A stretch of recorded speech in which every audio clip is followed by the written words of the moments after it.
which is the Park Lodge Lodge Action Park. I'll hand over to Chris for that one. Thank you, Chair.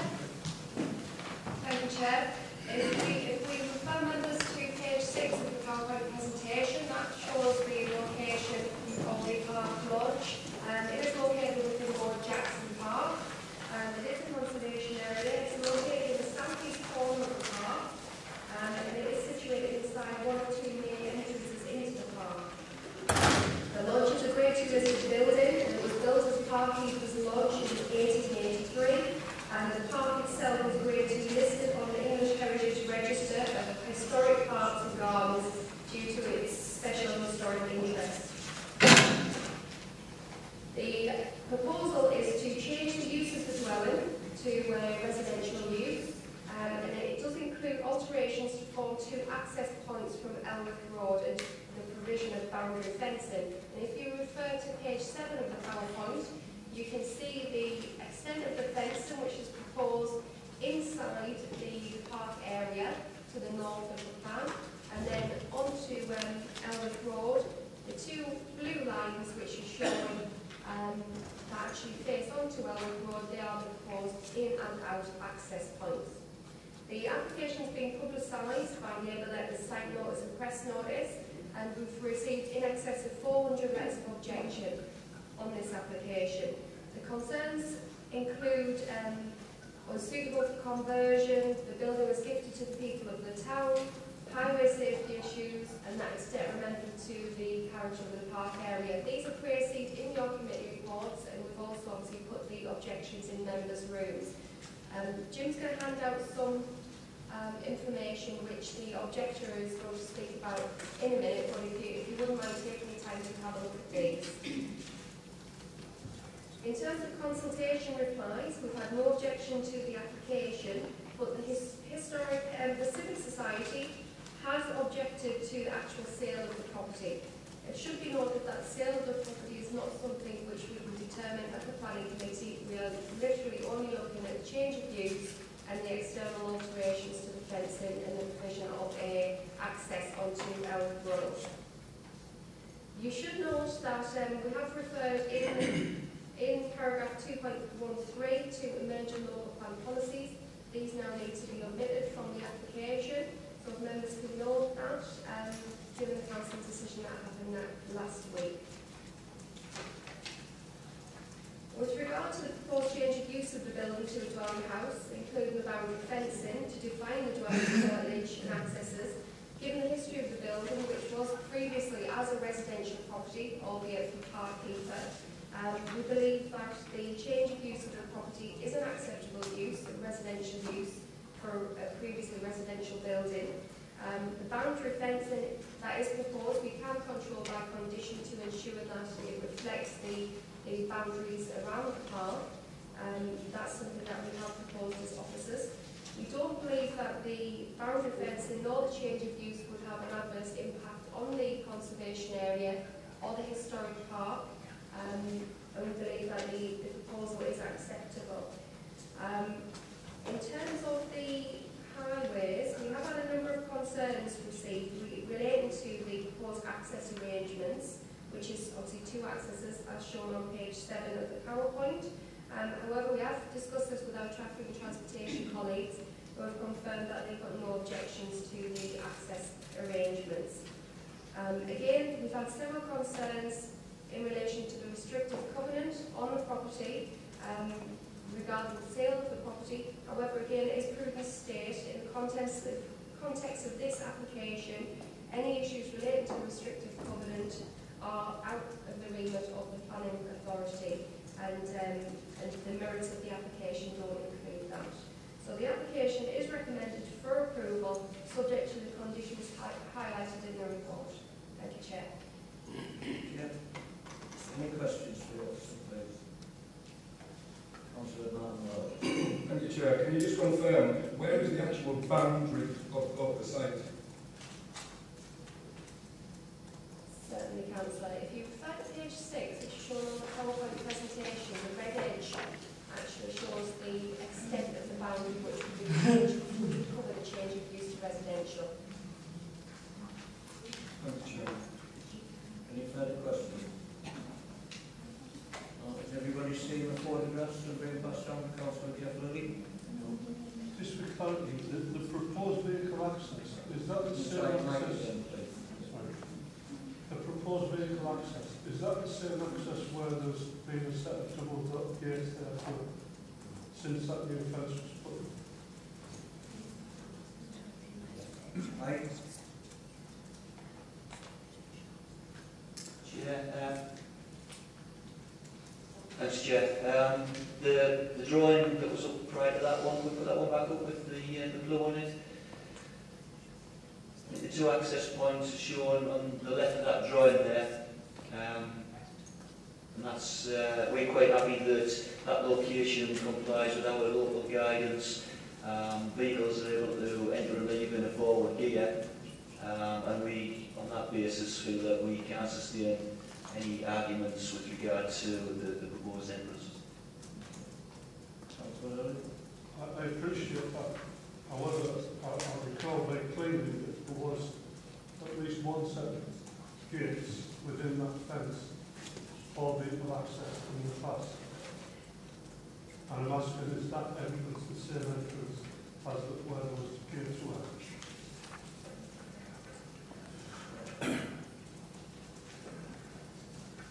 Just trying to clarify, Councillor.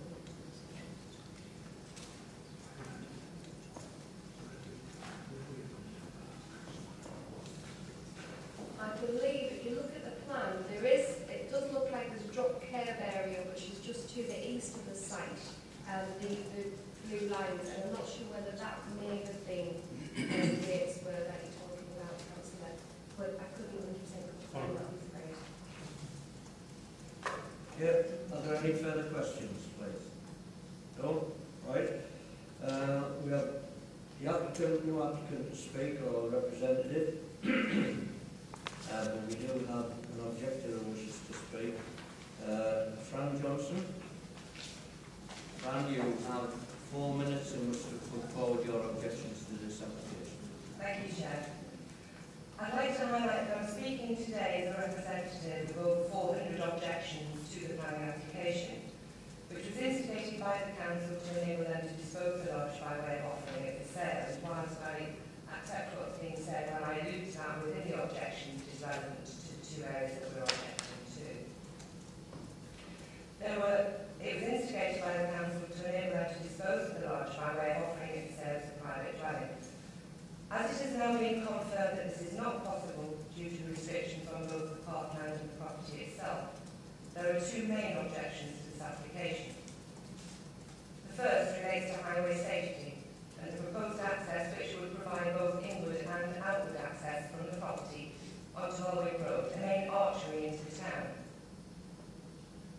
The lodge was previously used as a private dwelling as recently as 2004, with no requirement for vehicle access to the site. There is ample parking available within a short distance off-road, and due to the size of the property, I would question the need for the parking for 2 cars as proposed in the application.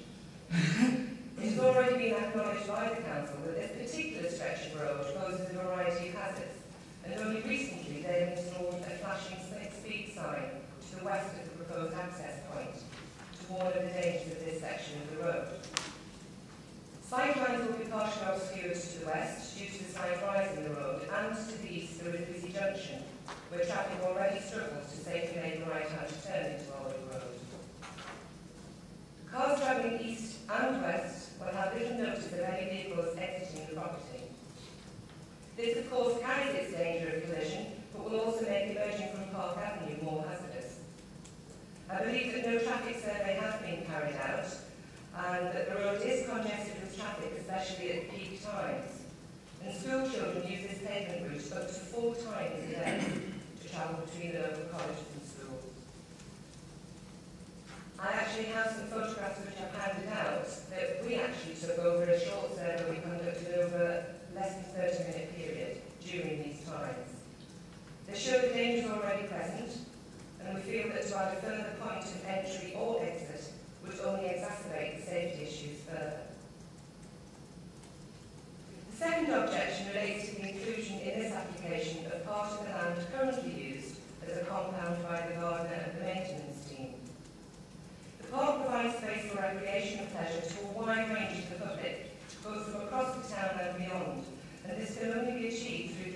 effective and efficient workings of this team. In order for this to happen, they require access and a reasonable amount of space to store equipment, plants and ancillary items that ensure the park is maintained to its current high standard. By permanently removing part of this facility, it will require the already depleted resources of the team to travel off-site, and this will incur further costs both in time and in transport costs. The need for this plot appears to have come from the original plan to sell the property and provide potential buyers with additional land, which will enhance the sellability and value of the property. As the restrictions, which have now been acknowledged by the council, clearly state that they cannot sell a part of the park and the lodge must be used in conjunction with the park, we question the need to include this particular piece of land in the planning application. In summary, we recognise and would be actually delighted to work towards ensuring that this building is conserved as a heritage asset and as a sustainable and viable use for the town, either as a dwelling for rental purposes or for some other suitable function, and we believe that that could be explored in a joint venture. However, the potential risk to pedestrians and the other road users and the loss of the land used to maintain the park lead us to object to this application in its current format. Thank you, Chair. Thank you. Are there any questions for the objector? No? None at all. Thank you. General debate. Any comments, please? Councillor Jeffrey. Thanks, Mr. Chairman. I appreciate the comments on covenant on the land and very much so. I've worked at that for many years and have a great affection for the place. I've got two, not problems, but I think there's two things worthy of discussion. First of all, it's been mentioned by both officers and yourself that these have been premises, residential premises, for many, many years. So the question is there an issue about them returning to being residential properties? I don't have a problem with that. Covenants is not an issue of planning, my understanding. So then we get to the issue of access. I understand exactly where you're coming from in relation to Brown the Hill. And quite a few years ago there was an application for a grooming business, that's the right word for it, on the opposite side of the road, which was refused because of the impact of traffic to and from that on that particularly serious corner. However, traffic officers tell us that that isn't an issue. I think anybody who knows that road would think it is an issue. So, for all I don't have a problem with the return to whether it's private or rented residential use, I think it actually is an issue regarding access. However, it doesn't mean that if that issue is resolved, that I wouldn't vote for it, because I almost certainly would. But I think the traffic one is still a major issue and something that people should be rightly concerned about. Just 1 second.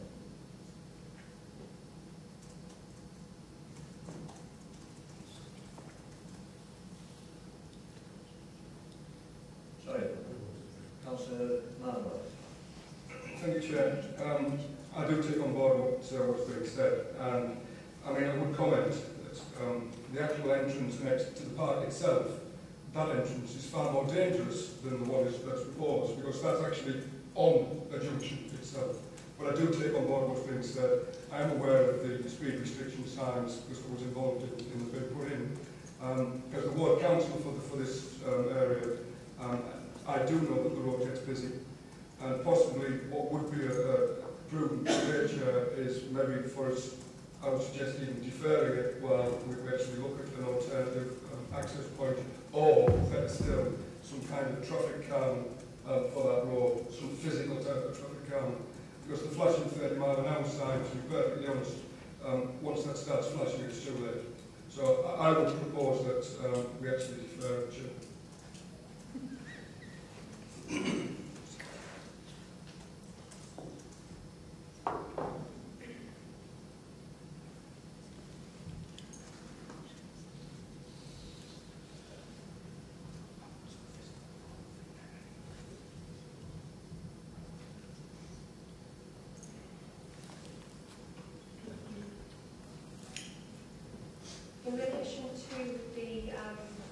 alternative access. I know that this is something that our highways team have looked at with the applicant, who is the council, in terms of what the potential access, suitable access, could be achieved on this property. It is quite constrained in terms of the area that it is, obviously within the corner, which you're right, councillor.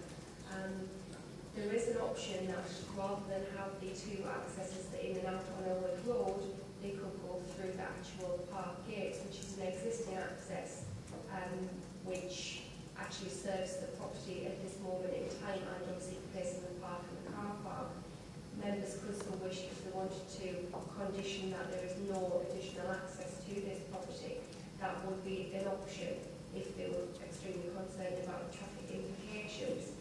In terms of traffic regulation orders, traffic calming measures, I think it would be very difficult for us as a council to actually insist on those associated with this application. That may be something that the council could look at, the house authority could look at independently on this stretch of road, but it would be very difficult to actually link it to this application. Mike, do you want to come in on that? Yeah, thanks, Chair. Yeah, we could certainly look at traffic calming. What I would say prior to that is I believe that we would receive objections from the emergency services with it being such a main route, if you like, to the West Park area. It could be that we get comments back from them that the stop us doing that, but I can't be certain on that. We'll just check. We can check on that. Councillor Brennan. Just for members' information, in debate you're only allowed to speak once. Councillor Owen. Thank you, Chair. Could I second the proposal for Councillor Rowbotham? We also have a site visit as well. So that members can see for themselves what the traffic on there. Visit counts as well. Councillor Snowley. Thanks, Chair. The park gates, I'm presuming that the close in the evening be locked all around the park. What would happen to access then? Or would the park gates at that corner be left open on a permanent basis? You know, would that be a security issue? Councillor, can I defer that to Philip Tillmans, who's here on behalf of the applicant? Thank you. Yes, Chair. Your mic hasn't come on. That's it. Chair, you wouldn't want to compromise the running and security of the park by leaving the gates open. That's why the alternative access to the house has been proposed. That's basically it, really, that you need to have a separate access to the house that's used separately from the park. Yeah, thank you. Point of clarification, Chair. Yep. Yeah, what I actually did say was, if not an alternative access, I did say about traffic calming. I don't take on board what the officer said, but nothing is beyond the realms of possibility. So my suggestion does actually still stand. There has been a request for declare for a site visit, which has been seconded. Can I be show of hands, please? All those in favour of having a site visit, please? That's passed. So this item is deferred for a site visit, which will be at 9 o'clock on Wednesday the 20th of November